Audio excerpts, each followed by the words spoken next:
Hi, I'm Dr. Mark Pitstick at soulproof.com. We're talking about first-hand experience as a way to know that we are infinite spiritual beings and all the benefits that go with knowing that.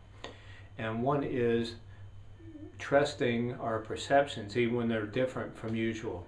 I remember in college, a fellow I'll call Chuck, one of my roommates, told me about one night when we were drunk that when he was in high school, he was out hunting, he looked up in a tree and he saw what he considered to be Jesus. And he thought he was going crazy. He kept looking, that continued, and this being told him, Chuck, it's okay, you're going to go through some tough times in your life, I'll always be with you, things are going to work out okay in the long run. He said he had never told anyone else but me at the time. Interestingly, 35 years later, Chuck was in prison. I was visiting him, and I asked him just to see. I said, "Do you remember telling me something that happened when you were hunting, when you were in high school?" And he said, "I told you that? Man, when I saw Jesus in the tree." And so he remembered it. It was an actual experience. And I've had numerous people tell me experiences like that, and teachings and so on. William Blake, a famous mystic, an artist, writer, had experiences where he would see angels. One time when he was 8 years old, he looked out and he saw a tree full of angels.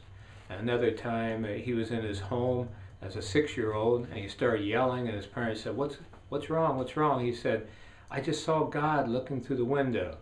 So he was a mystic. He was a visionary. He's able to see other things that most people can't that exist. So trust your experiences if you have it like that. Now, one way to have first-hand experiences is the entheogen path. That is mind-altering chemicals, drugs. I grew up in the early 70s, certainly was around some of that. Experienced firsthand, and then also saw when I was a psychologist and in theology school, the downhill side, people who were in psychiatric institutions because of having bad trips or having bad reactions to PCP and so on.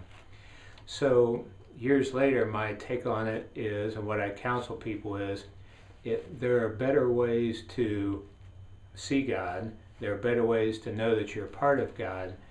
For example, yoga, meditation, the spiritual study, taking care of the temple of the soul. One of my long-term teachers has been Ram Dass, and his teacher in India, Neem Karoli Baba, said that substances like LSD were known thousands of years ago. So these things are not new. He said they allow you to visit heaven, but they don't allow you to stay there. So after a while, I didn't like coming down. I was looking for ways that would help me get high, but stay high. And those are the natural ways that we're talking about here. And when you get that, life is wonderful. Life is heavenly. That's when you're very best. You don't have to smoke, drink, or ingest something to get that way just temporarily. You live at that point of being. That's what I recommend.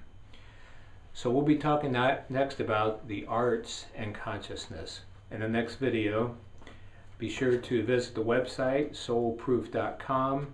Avail yourselves of all the free information about Soulproof. We included that also in the documentary film. Know this information, help transform your life, and live the life of your dreams, the life you've imagined.